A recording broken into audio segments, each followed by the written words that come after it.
These are the top African presidents who voluntarily resigned from office. Before we proceed, please follow us, GeoAfrica, by clicking the follow or subscribe button. Until 1980, there was no instance in Africa of a civilian administration's voluntarily giving up power in an orderly transition. Accordingly, the voluntary retirements of Presidents Julius Nyerere of Tanzania and Siaka Stevens of Sierra Leone in 1985, and of Presidents Leopold Senghor of Senegal and Ahmadou Ahidjo of Cameroun in 1981 and 1982 respectively, are significant events. We analyses chronologically these four cases. Julius Nyerere was a president of Tanzania since independence, who voluntarily resigned in 1985.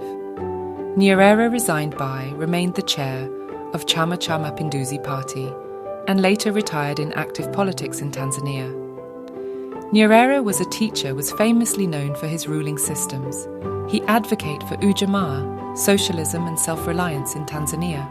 He was also a Pan-Africanist who advocated for African reliance. He died in London while receiving treatment of leukemia in 1999. Number 2, Leopold Sedar Senghor. He was the president of Senegal from 1963 to 1980, where he voluntarily retired from office. His successor, who he had chosen, Ahmadou Diouf, became the next president of Senegal. After his retirement, which surprised people as he was a good leader, he returned to French, where he was a citizen since 1932. Senghor, as a leader, tried to improve Senegal's agricultural sector. He took part in enlightening his citizens. He combated corruption and inefficiency, formed closer ties with his African neighbours, and continued to cooperate with French. Senghor advocated for socialism, which was based on African realities, and condemned capitalism in Senegal. His socialism was democratic and humanistic, as it shunned slogans of dictatorship. Senghor drew his main attention from the peasants, and his movement was negritude, where he died in December 20th in 2001. Number 3, Ahmadou Ahidjo. He was the first president of Cameroun since it got independence in 1960. He surprised netizens when he announced his retirement at age of 58 years old on nationwide radio, where he gave no reasonable for his voluntary resignation. He resigned in favour of Mbiya, who was a Christian, unlike him, Muslim, which surprised people. It came to notice that he resigned due to health problems, and he would return to power if he recovers.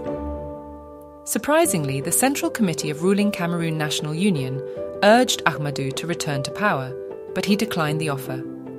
Ahidjo died in 1989 of heart attack. Number 4, Diana Stephen. Siaka Stephen was a leader of Sierra Leone from 1967 to 1985. He served as a prime minister before becoming the president from 1971 to 1985. Stephen retired from office in 1985 voluntary, where he chosen Major General Joseph Saidu Momo after pressuring all other successor to step down. During the time, it was not easy for African president to step down from power, as some of the left power due to death of coup d'etat. Under his presidential reign, Siaka's ruling was characterized by patrimonial rule, self-indulgence, and consolidating power in form of corruption and exploitation in the country. Many of his opponents were killed and imprisoned for life, and expressed deep authoritarian streak long before making Sierra Leone one-party state, as he wanted to avoid resistance by other parties. Siaka also survived in office despite attempted coups, a burdensome national debt, and almost continual charges of gross and governmental corruption. Siaka died on May 1988 in Freetown. Reginald Mutira is the writer and editor. Please follow us, GeoAfrica, on all social platforms to access more of this content.